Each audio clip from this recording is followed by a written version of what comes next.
Historia de la psicología. Antonio Caparrós. 1. Los inicios de la psicología científica.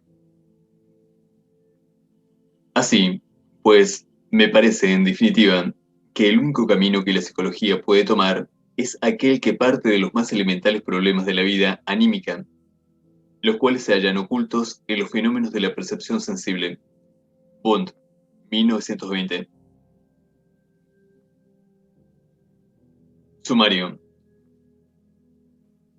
La psicología, ciencia joven, fecha de nacimiento, su lugar cronológico entre las restantes ciencias, razones de este desarrollo científico, al paso de una objeción, raíces filosóficas de la psicología científica, el problema cuerpo-mente, el asociacionismo inglés, raíces fisiológicas de la psicología científica, fisiología sensorial, la neurofisiología y la fisiología sensorial.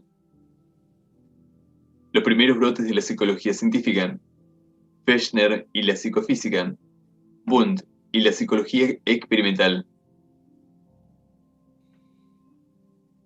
La psicología, ciencia joven, fecha de nacimiento. La psicología es una ciencia joven, en concreto, una de las más jóvenes. Por eso la historia que le vamos a presentar se remonta solo al último tercio del siglo XIX. Resulta difícil fijar exactamente el momento en que adquiere su carta de ciudadanía. No obstante, fechamos corrientemente el nacimiento de la psicología científica en el año 1879, año en el que el alemán Wilhelm Wundt estableció en Leipzig, hoy Alemania Oriental, el primer laboratorio de psicología experimental. Figura 1. Wundt es para muchos el iniciador de la psicología científica. Fundó el primer laboratorio de psicología experimental. Su lugar cronológico entre las ciencias. Quizá haya notado usted que cuando Wundt fundó su laboratorio, la mayoría de las ciencias tenían tras de sí una historia más o menos larga y brillante. Parece como si los hombres no nos hubiésemos decidido a estudiar científicamente nuestros problemas psicológicos hasta haber adquirido un cierto dominio sobre el cosmos, la materia inorgánica, los seres biológicos y nuestro propio cuerpo. Así, en concreto, Arquímedes fue ya un gran físico en el siglo III a.C., y cuando Kepler, 1571-1630, formuló sus leyes sobre los movimientos de los planetas en torno al Sol, culminaba una serie de importantes descubrimientos astronómicos. 250 años antes del establecimiento del primer laboratorio de psicología experimental en Leipzig, Harvey descubría la circulación de la sangre, 1628. Estos hechos y otros similares han conducido a muchos historiadores de la ciencia a sostener: las ciencias han progresado escalonadamente.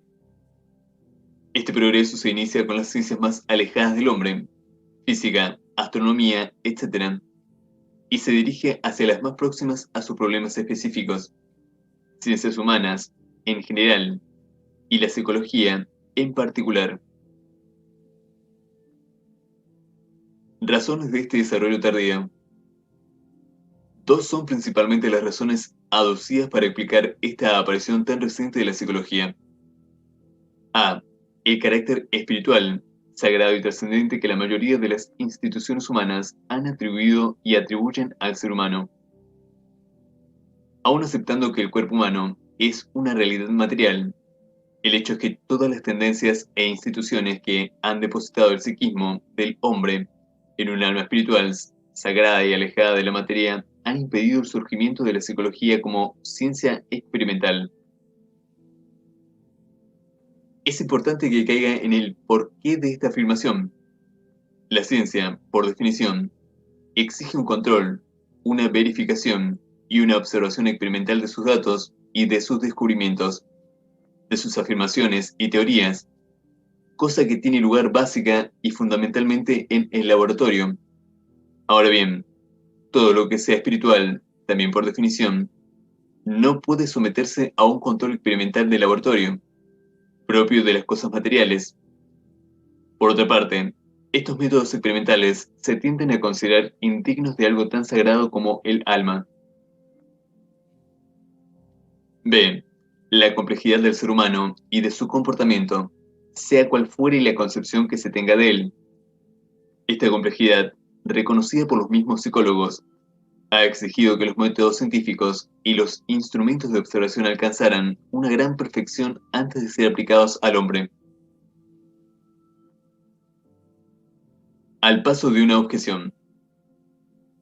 Es muy posible que a estas alturas de nuestro desarrollo se le haya ocurrido a usted alguna dificultad seria contra nuestra defensa del nacimiento reciente, que es lo mismo que decir tardío, de la psicología. Esta objeción rezaría así: los problemas psicológicos, la explicación del ser humano, ha ocupado desde siempre a toda la humanidad, y especialmente a los filósofos, y quizá usted mismo aduciría pruebas como estas. Platón, San Agustín, Descartes y Nietzsche, por ejemplo, testimonian en sus escritos filosóficos profundas reflexiones sobre la naturaleza del hombre. Las obras literarias de un Cervantes o un Quevedo, por circunscribirnos a nuestra geografía, abundan en observaciones perspicaces sobre los mecanismos de nuestras pasiones e instintos. Finalmente, ese precipitado del sentido común, que son los proverbios y refranes populares, reúnen certeramente gran parte de las leyes que regulan nuestras conductas. ¿No es esto psicología? ¿Por qué datar entonces su nacimiento en el año 1879? Efectivamente, la objeción es importante y requiere una respuesta. ¿Hacia dónde apuntará esta? Fíjese que estamos hablando de psicología científica. Ahora bien, lo que hace que la psicología sea científica no es en primer lugar que trate sobre los problemas psicológicos, que son su objeto, sino que los trate con los métodos científicos basados en el experimento controlado y en los datos empíricos bien verificados. De ahí que el legado psicológico de la literatura, del sentido común y, sobre todo, de la filosofía no sea científico. Este legado no es propiamente hablando historia de la psicología, a lo más sería su prehistoria. Una prehistoria que, desde luego, sirve para indicarnos que la psicología científica necesitó un largo periodo de preelaboración. Por otra parte, no pretendemos echar en saco roto dicha prehistoria. Sin saber algo de ella no podríamos comprender completamente a los psicólogos que, con Wundt a la cabeza, iniciaron la psicología científica. Estos psicólogos fueron científicos porque se decidieron a llevar los problemas psicológicos al laboratorio y a tratarlos con los métodos de las restantes ciencias experimentales. Ahora bien, estos problemas que trataron no les cayeron del cielo, ni los eligieron arbitrariamente. Eran, sobre todo, problemas heredados de la filosofía. De lo que se trataba era de aclararlos, no a partir de especulaciones metafísicas y abstractas de la filosofía, sino a partir de los datos proporcionados por los métodos experimentales de la ciencia. Así, pues, tendremos en cuenta, aunque sea someramente, esta prehistoria a fin de fijar los problemas y la temática concreta tratados por los primeros psicólogos.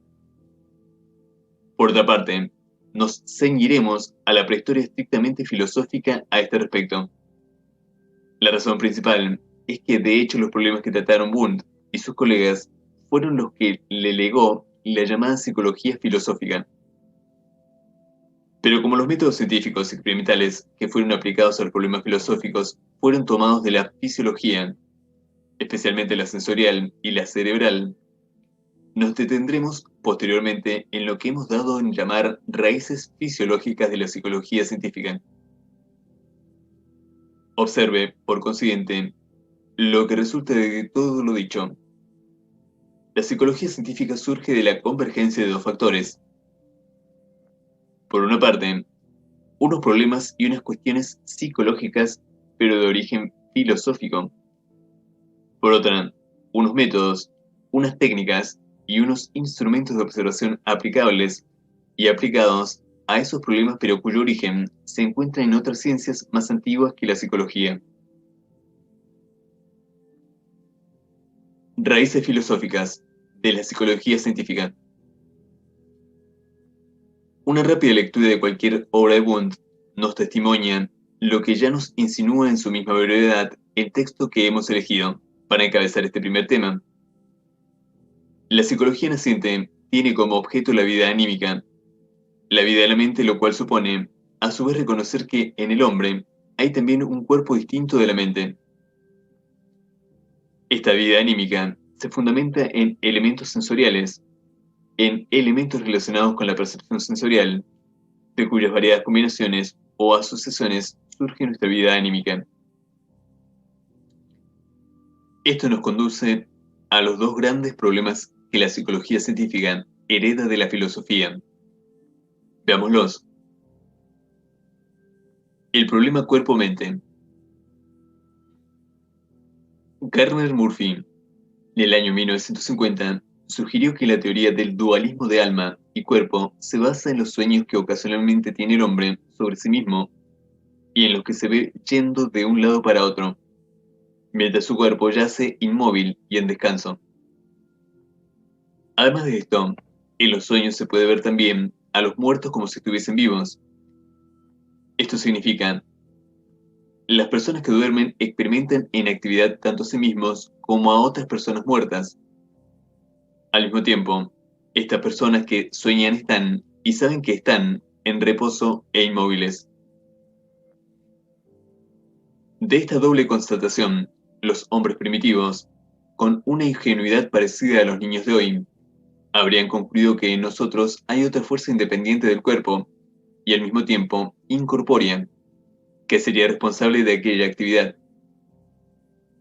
El alma, el espíritu o la mente serían otros términos para designar esa fuerza incorpórea. Este dualismo pasaría después a la filosofía griega, Platón y en menor grado Aristóteles, y llegaría a ser casi un tópico de la filosofía occidental, incluido Descartes, siglo XVII, que sería el punto de arranque de la corriente que lo llevaría a la psicología del siglo XIX. Posiblemente usted mismo se habrá planteado la cuestión principal derivada de este dualismo. ¿Cuál es la relación que se da entre el alma y el cuerpo? La historia del pensamiento filosófico ha ido dando varias respuestas a esta cuestión. A continuación indicamos las principales. Interaccionismo. El cuerpo y la mente actúan separadamente, pero al mismo tiempo, la actividad del uno influye o puede influir sobre la del otro. Descartes sostuvo que esta interacción tenía lugar a través de la glándula pineal. Paralelismo psicofísico. La actividad es también separada, pero ya no se da la interacción mutua. No obstante, ambas actividades están correlacionadas o van a una. Figura 2. Aristóteles, uno de los primeros en plantearse el problema de las relaciones entre alma y cuerpo. Monismo materialista. La única realidad verdadera es la del cuerpo, y la actividad espiritual es un fenómeno aparente. Monismo espiritualista. La única realidad verdadera es la de la mente, y la actividad del cuerpo es un fenómeno aparente. Conviene familiarizarse con estas soluciones, porque entre ellas buscaron su solución cada uno de los primeros psicólogos para el problema del dualismo cuerpo-mente. Hoy ya no se trata el problema en estos términos.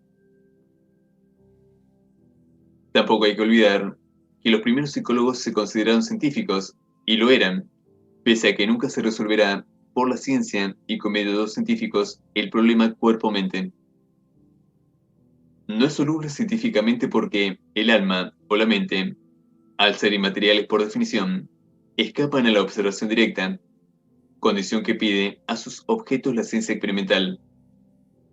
La única salida de este problema es la especulación. Aunque no deja de reconocer que los fenómenos psicológicos son distintos de los corpóreos o fisiológicos, si considera al hombre como unidad indivisible, si bien es sede de muchos tipos de procesos o fenómenos. El asociacionismo inglés. El asociacionismo puede considerarse la doctrina básica de una escuela filosófica dominante en Inglaterra en el siglo XVII y gran parte del XIX, a la que acabó por darle su nombre. Sus principales representantes, todos ingleses, fueron David Hartley, Thomas Brown, James Mill, Stuart Mill y Alexander Bain. Los filósofos empiristas ingleses, sobre todo Locke y Hume, son reconocidos como sus precursores inmediatos. Fíjese que decimos inmediatos, y que es el asociacionismo, como tal se remonta a los mismos orígenes del pensar filosófico. La razón de esto parece clara. En el fondo, el asociacionismo siempre consiste en explicar el todo por sus elementos, lo complejo por lo simple. Y este modo de ver las cosas siempre ha atraído al intelecto humano. ¿No son las unidades atómicas la explicación última que da la física del universo? ¿No son las células las que dan la biología del ser vivo? ¿Qué tiene, pues, de extraño que ya en el año 310 a.C., Aristóteles en Atenas y en el 400 después de Cristo, San Agustín en África, intentasen explicar la memoria a partir de unas simples leyes de asociación de las huellas de la realidad en nuestra mente? Pero, ¿qué es lo específico del asociacionismo inglés? Ante todo, que es un asociacionismo mental, porque lo que pretende es analizar el mundo de nuestra mente, nuestras ideas, nuestro conocimiento, nuestra conciencia intelectual. Todo ello con el fin de descubrir los últimos elementos y el modo como a partir de dichos elementos surge nuestro complejo mundo intelectual y mental. Veamos estos dos aspectos. Los elementos básicos de nuestra mente son las sensaciones y las percepciones sensoriales. Tenga en cuenta que esto significa, según los asociacionistas, es decir, que para ellos vale plenamente el famoso axioma: no hay nada en el entendimiento que antes no haya estado en los sentidos. Es cierto que los asociacionistas hablan también de ideas, además de sensaciones, pero no se lleve a engaño. La idea, por ejemplo, de perro no es cualitativamente distinta de la sensación, visión, de este perro que quizá tenga ante sus ojos. Así, James Mill afirma que las ideas no son más que las copias de las sensaciones, con la diferencia de que en la sensación el objeto sentido está ante nosotros y en la idea no. Cuando después de ver el sol, escribe James Mill, cierro los ojos, todavía puedo pensar en él, y aún siento que esto es la consecuencia de la visión. Y aunque no puedo distinguir mi pensar de mi ver, este pensar es lo más parecido a la visión misma. A esto llamo yo copia o idea.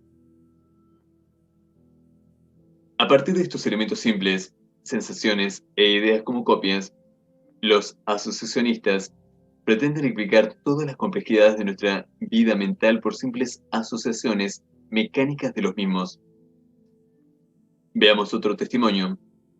Cuando las percepciones A, B, C se han asociado una con la otra varias veces, obtienen tal fuerza sobre sus ideas A, B, C, que cuando se tiene una sola de dichas percepciones o sensaciones, A, por ejemplo, esta es capaz de provocar en la mente las ideas correspondientes a las otras, B, C.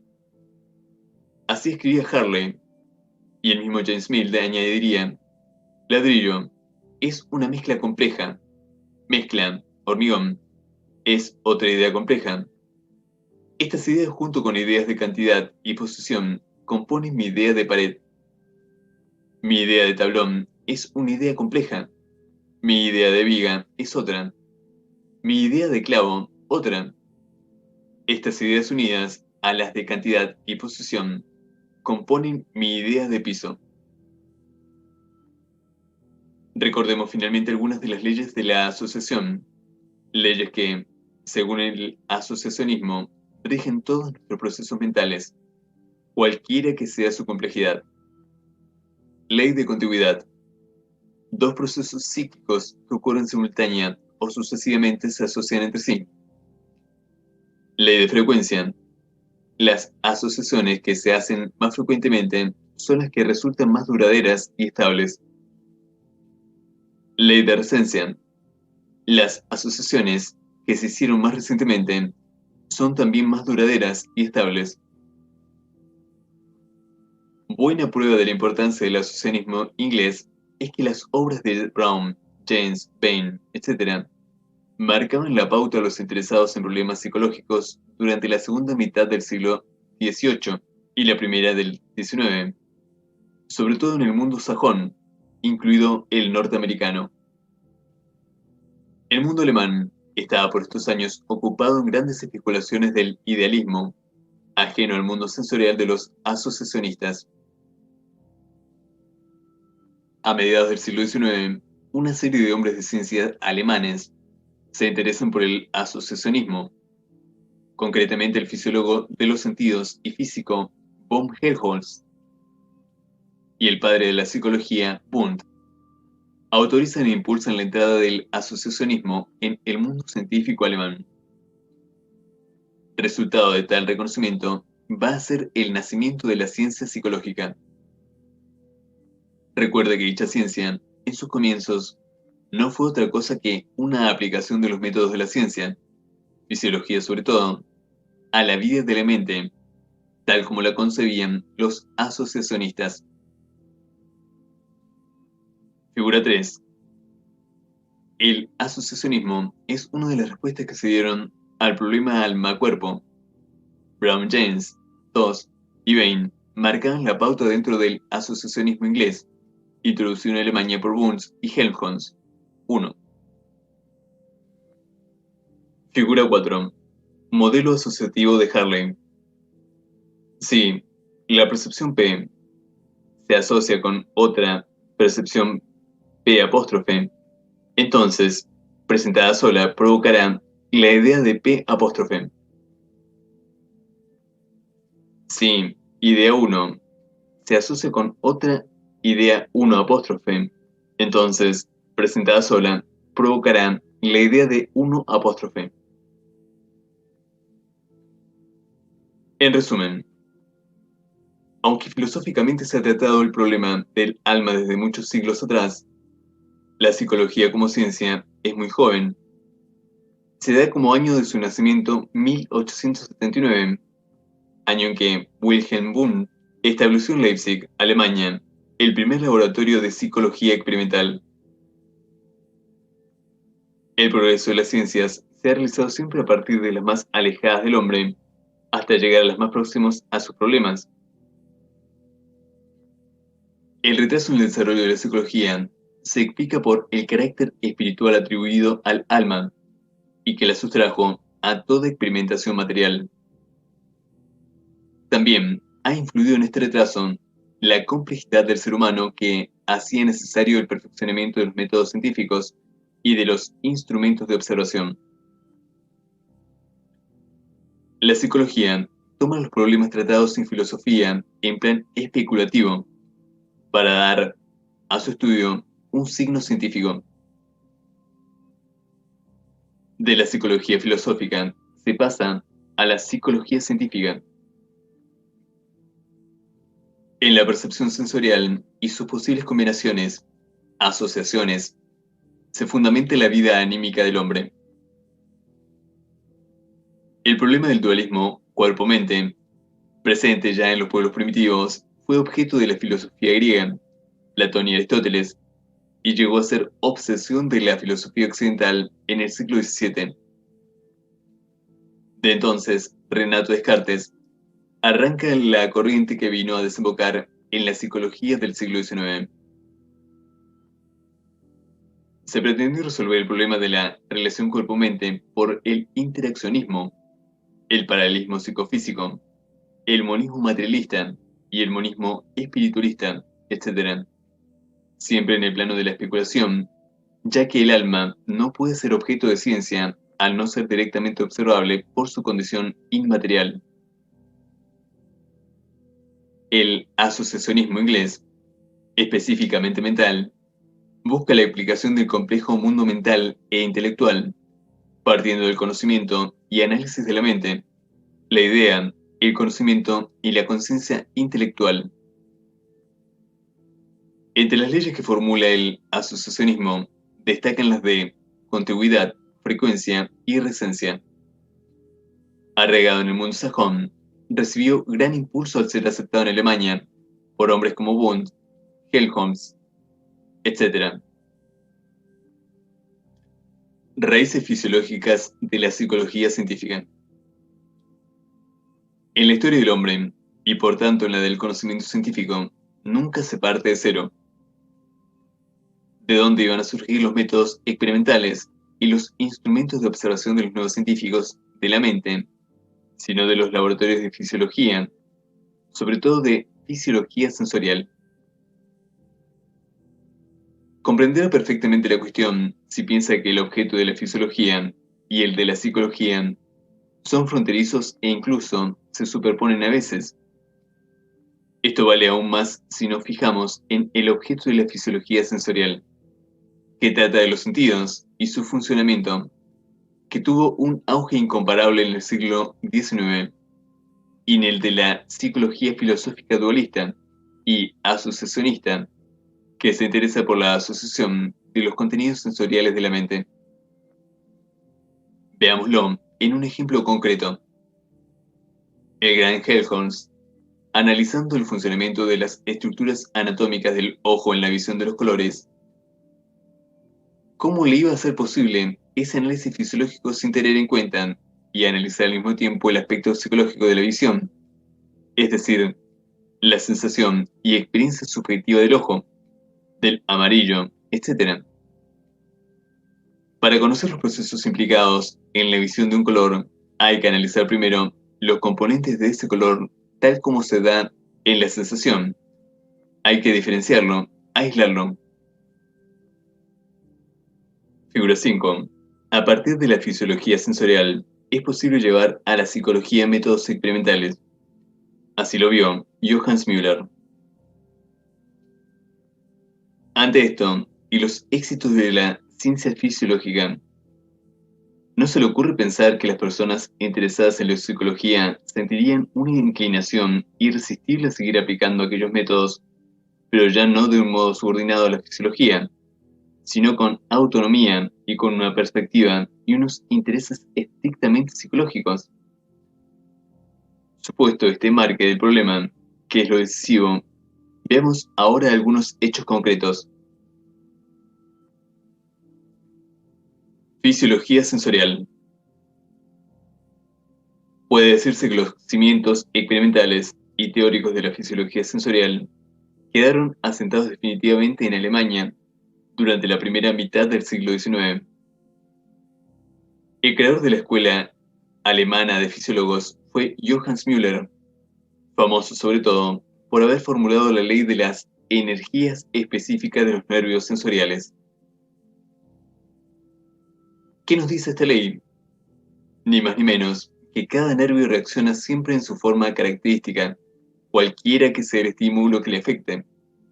Si el nervio óptico, por ejemplo, es estimulado por un golpe, la sensación humana será luminosa.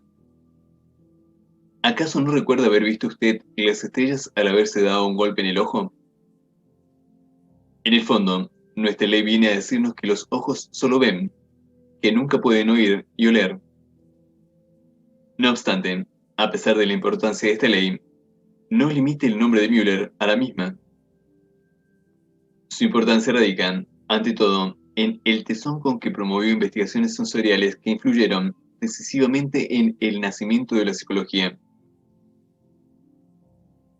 No menos importancia para la psicología tiene la obra de Ernst H. Weber, el gran fisiólogo del tacto.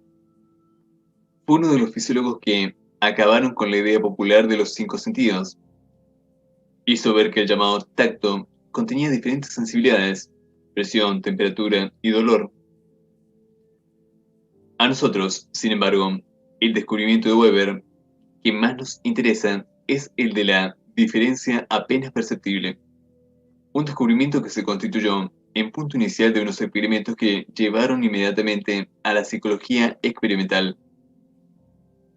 Este descubrimiento, que también conocemos como el de umbral diferencial de la sensación, lo recordaremos brevemente. Weber estaba investigando nuestra sensibilidad al peso. Para ello depositaba en manos del sujeto un peso de 32 onzas. A continuación, se le iban añadiendo leves cantidades de peso hasta que el sujeto decía que notaba una diferencia en el mismo. Normalmente, para que se notase la diferencia se requerían unas 8 onzas más, es decir, más o menos la cuarta parte del peso del que se partía. Así, si se partía de un peso de 4 onzas, se requería solo una onza. En otras palabras, el valor absoluto de la diferencia era diferente en cada caso: 8 en el primero, 1 en el segundo. Pero en ambos, la proporción o razón entre ella y el peso del que se partía era la misma: un cuarto.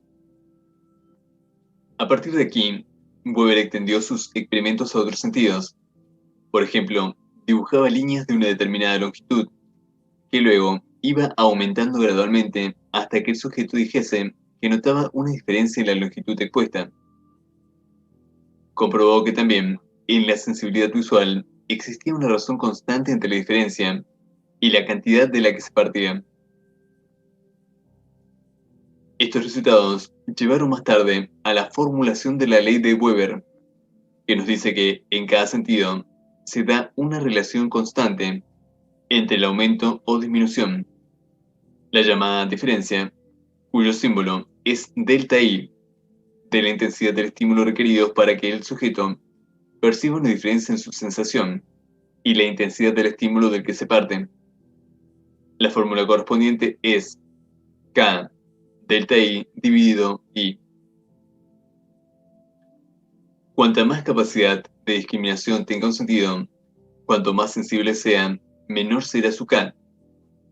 La vista y el oído, que son los más sensibles, tienen una K muy baja, es decir, que hay que aumentar o disminuir muy poco una luz o un sonido para que notemos la diferencia.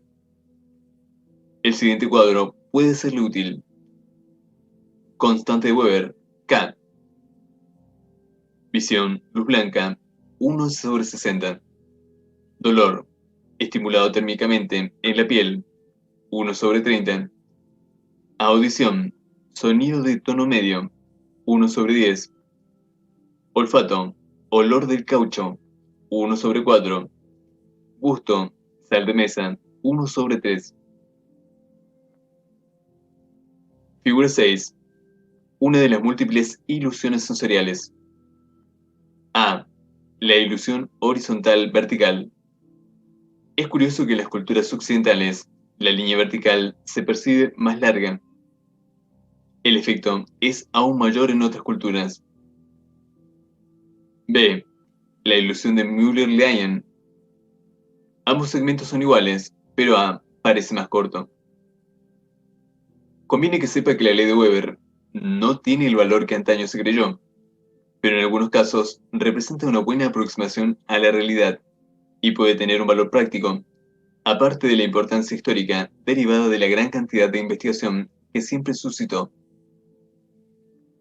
No podemos cerrar este breve panorama sin mencionar a Hermann von Helmholtz, cuyas investigaciones sobre el ojo y el oído figuran entre las aportaciones más importantes a la ciencia en general.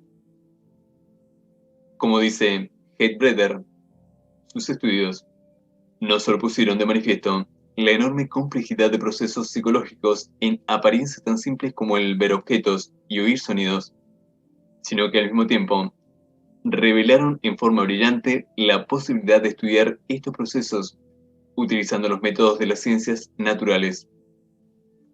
En el mundo de la óptica, estudió campos tan variados como métodos para estimular la retina, y el nervio óptico, las posimágenes, la imagen retiniana, las ilusiones ópticas, los movimientos oculares, la percepción del espacio, la profundidad y la distancia, etc.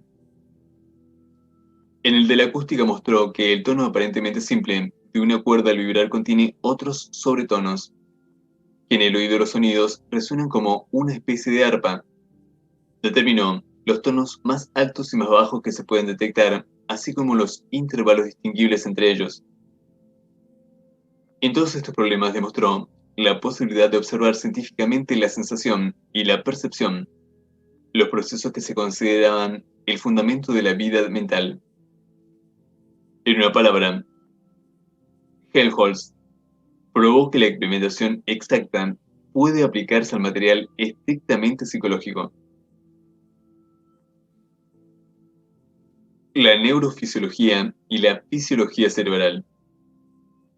El siglo XIX fue igualmente rico en descubrimientos científicos en este terreno.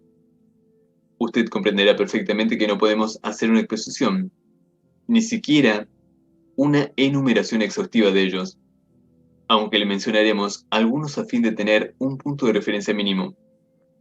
Lo realmente importante es que capte la dinámica, las líneas de fuerza que parten de ellos en su conjunto y que se dirigen al encuentro del movimiento general del que surgirá la psicología científica.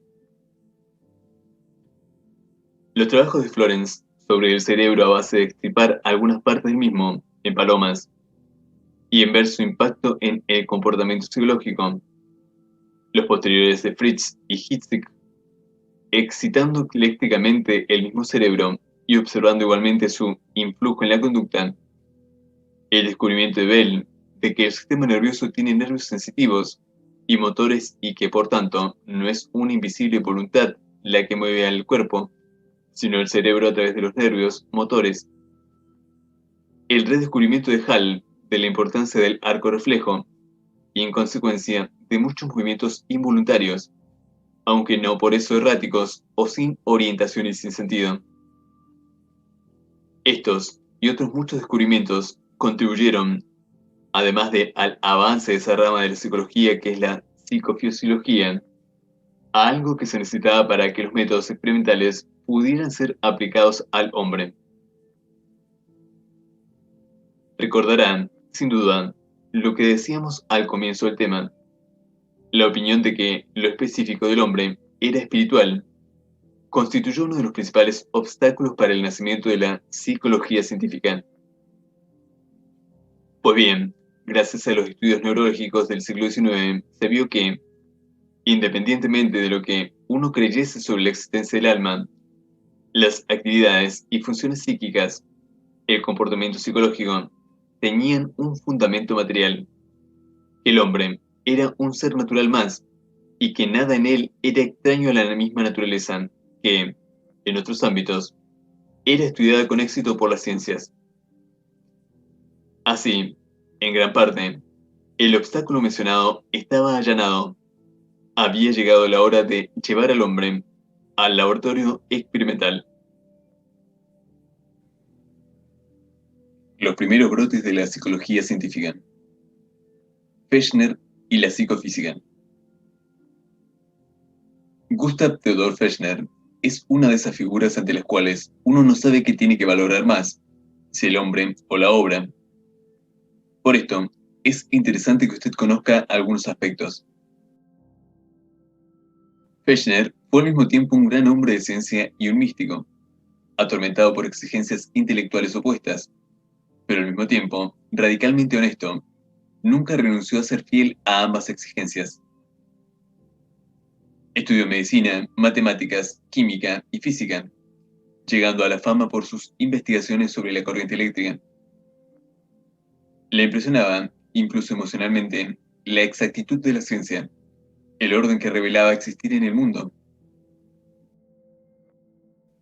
Figura 7. Gustav Theodor Fechner, hombre inigualable que dio un gran impulso a la psicología con sus estudios psicofísicos. Algunos lo consideraban un fundador de la psicología cuantitativa. Pero al mismo tiempo le repugnaba su frialdad, su ausencia de consideración de los valores del espíritu, a los que estimaba tanto como a la misma ciencia. Este conflicto se le hacía indisoluble y tan insoportable que enfermó gravemente. Tras 3 años de enfermedad, un día curó sin que nadie, ni él mismo, supiera cómo. Fue entonces cuando tuvo una ocurrencia que creía podría satisfacer sus exigencias científicas y humanistas. Es aquí donde llegamos a su importante obra psicológica. Pensó que podría existir una relación observable y mensurable entre el estímulo y la sensación. La importancia de esta idea radicaba, fíjese bien, en que esto suponía poder relacionar mensurablemente el mundo físico, el de los estímulos, con el mental. Notó que el estímulo y la sensación no aumentaban en la misma proporción. Si arde una vela, enseguida se notará la diferencia al encender otra. Pero si arden 10, una más apenas se notará.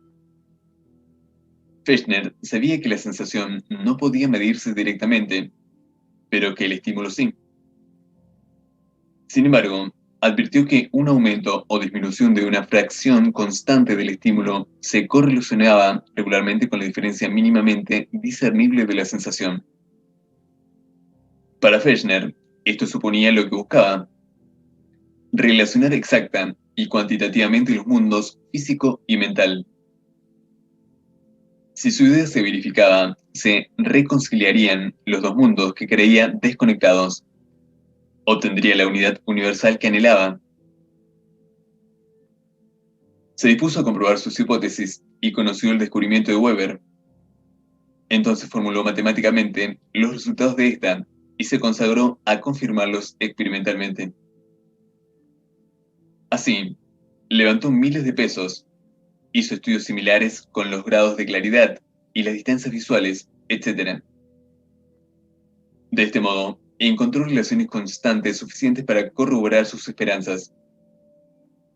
Sin embargo, su trascendencia para la historia de la psicología no está en la visión unitaria del mundo físico y mental que esperaba corroborar con sus investigaciones, sino en los métodos cuantitativos y experimentales con que las realizó. Estos métodos fueron denominados métodos psicofísicos porque estaban al servicio de la idea de una ciencia psicofísica que tuviese como objeto la relación entre los dos mundos dichos. Despojados de la problemática ideológica de Fechner, sus métodos fueron asumidos enseguida por otros investigadores ocupados del estudio de la sensación. Y hoy día, aunque perfeccionados, siguen siendo unas técnicas básicas en el campo de la sensación y de la percepción. Si usted tuviera que describir brevemente la aportación de Fechner a la psicología, debería resumir su obra así: fue el introductor de la medición en los procesos mentales. Sus experimentos le suministraron datos cuantitativos que señalaron el amanecer de una nueva época. Su libro, Elementos de la psicofísica, 1860, es considerado por su intento de tratar los procesos psicológicos a la manera de las ciencias exactas y experimentales como la primera realización lograda de la ciencia psicológica. Wundt y la psicología experimental. La persona que supo dar a la psicología científica su carta constitucional no estuvo dotada, por el contrario de Fechner, de las cualidades que se requieren para producir una impresión perdurable y única. Escribe un gran historiador de la psicología. A Wundt se le ha descrito como el hombre que jamás dijo algo insensato, pero tampoco algo brillante.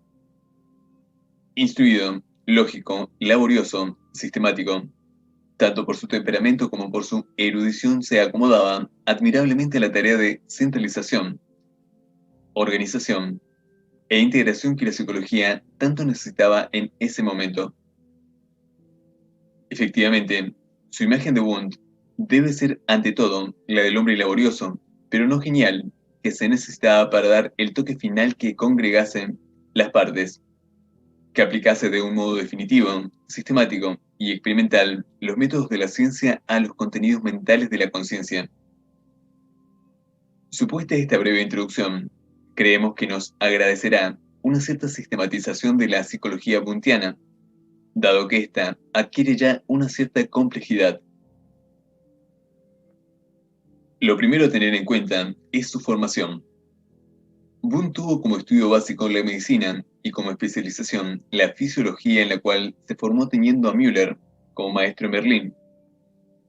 Por otra parte, estuvo vinculado personalmente con Helmholtz y Fechner, con quienes coincidió en Heidelberg y Leipzig, respectivamente. La otra fuente importante de sus intereses fue la filosofía, y dentro de esta, nuestro ya conocido y tratado asociacionismo inglés. ¿Qué escribió Wundt? ¿Cuáles fueron sus obras?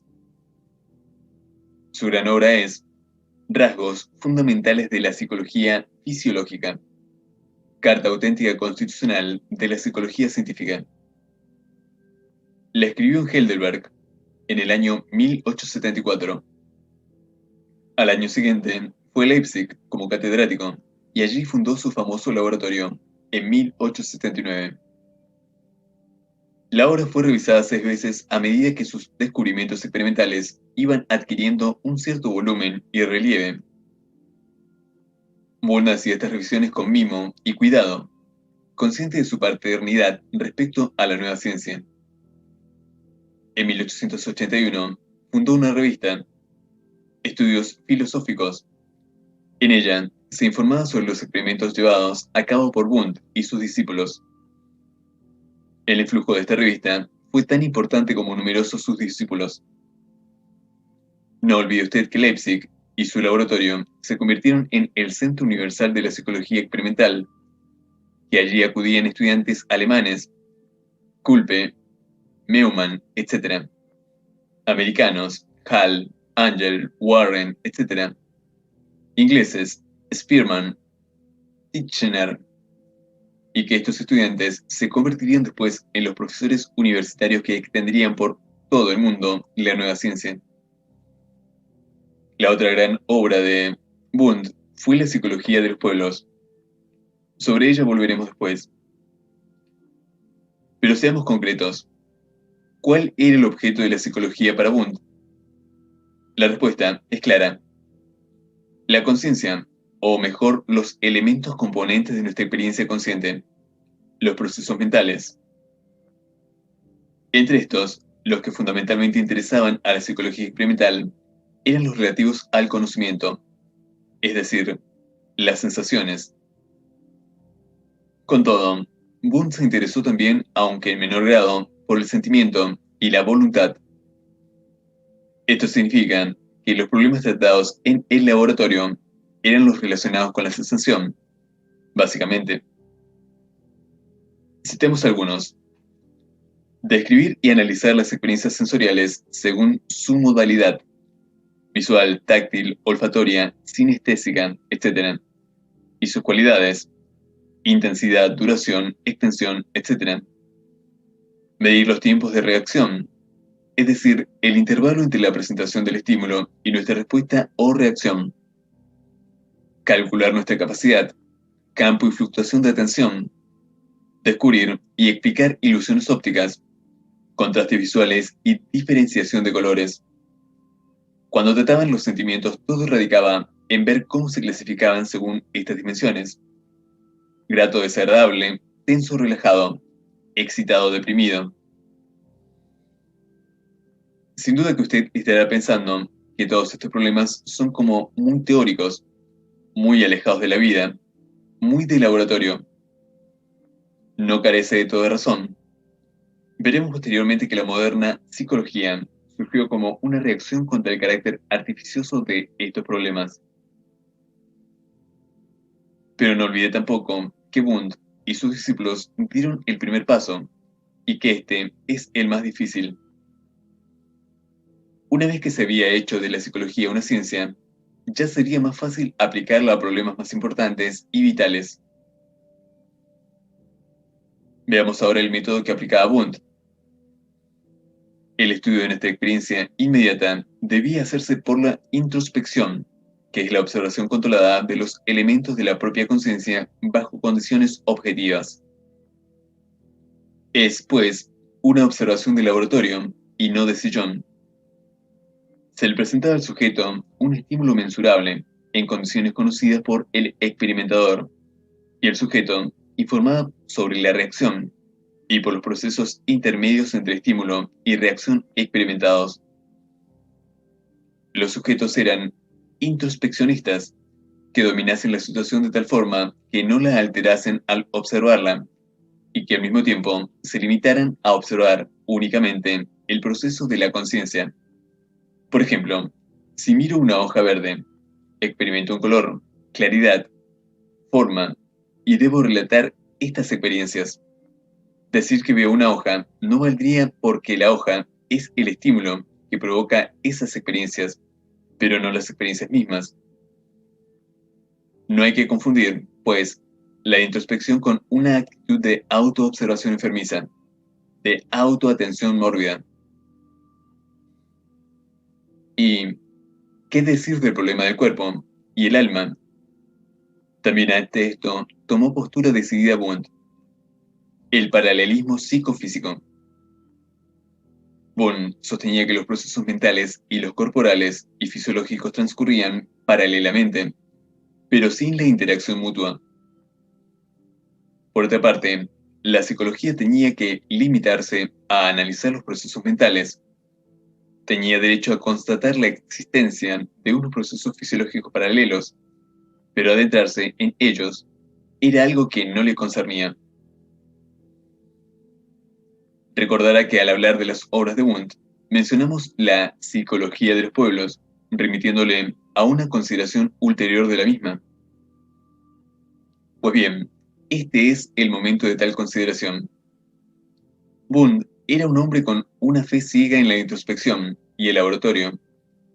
Sin embargo, resulta muy interesante que jamás creyese en que los métodos experimentales fueran capaces de desvelarnos los procesos mentales superiores, es decir, procesos como los del pensamiento o las creaciones artísticas.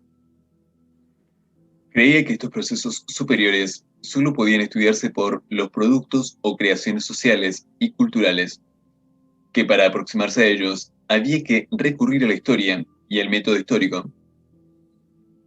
De ahí que en su Psicología de los Pueblos reuniese innumerables datos sobre el lenguaje, el arte, las leyes, las costumbres y las instituciones sociales, a fin de descubrir la naturaleza de los procesos mentales que los habían creado.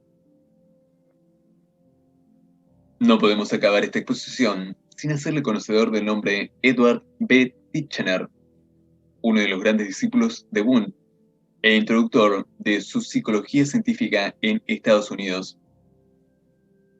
Es importante que lo tenga presente porque Estados Unidos va a ser la cuna de dos corrientes psicológicas, el funcionalismo y el conductismo, básicas en la historia de la psicología y fundamento de la psicología actual, las cuales solo pueden entenderse como reacción contra el método introspeccionista de Titchener, quien por su parte no hizo otra cosa que seguir en América los pasos de Wundt. Podemos resumir que la psicología experimental de Wundt y de Titchener tiene el mérito histórico de haber dado el paso definitivo hacia la creación de la psicología como ciencia autónoma. Si bien hay que señalar dos graves defectos: reducir el campo de la psicología a la conciencia, cuando el hombre y su conducta son mucho más. Emplea además el método de la introspección, que por más que se controle, no pierde su carácter subjetivo, reñido con la objetividad de la ciencia. Esto explica que las corrientes históricas posteriores hayan buscado la ampliación del campo de la psicología y un método más objetivo. En resumen, para llegar a la psicología con métodos experimentales, se parte de la fisiología sensorial. Ambas tienen campos limítrofes o superpuestos en ocasiones. Creador de la escuela fisiológica alemana del siglo XIX fue J. Müller, al que se reconoce la formulación de la ley de energías específicas de los nervios sensoriales y una influencia decisiva en el nacimiento de la psicología. También Weber, con el descubrimiento del umbral diferencial de la sensación y la formulación de la ley de su nombre, contribuyó a fundamentar los cimientos de la nueva ciencia. Las aportaciones de H. von Helmholtz, por sus estudios sobre el ojo y el oído, fueron decisivas. Probó que la experimentación exacta puede aplicarse al material estrictamente psicológico. Al desarrollo de la psicofisiología contribuyen los trabajos de Florenz, Fritsch, Hitzig, Bell y Hall sobre el cerebro y el sistema nervioso. Ellos hicieron posible la aplicación al hombre de los resultados experimentales obtenidos en animales. Se estableció que el comportamiento psicológico tiene un fundamento material y precisa observarse en el laboratorio. La meta que se fijó Fechner, científico y místico a la vez, fue relacionar exacta y cuantitativamente los mundos físico y moral. Sus métodos psicofísicos, aunque perfeccionados, siguen siendo básicos en el estudio de la sensación y la percepción. Wundt dio a la psicología carta de naturaleza científica. Conjugó sus conocimientos de medicina fisiológica con los de filosofía y dentro de esta, el asociacionismo inglés. Se interesó principalmente por las sensaciones, sin despreocuparse del sentimiento y la voluntad, aplicando como método la introspección.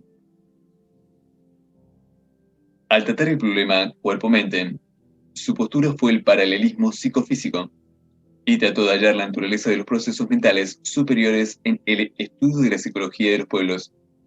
Título este de su gran obra.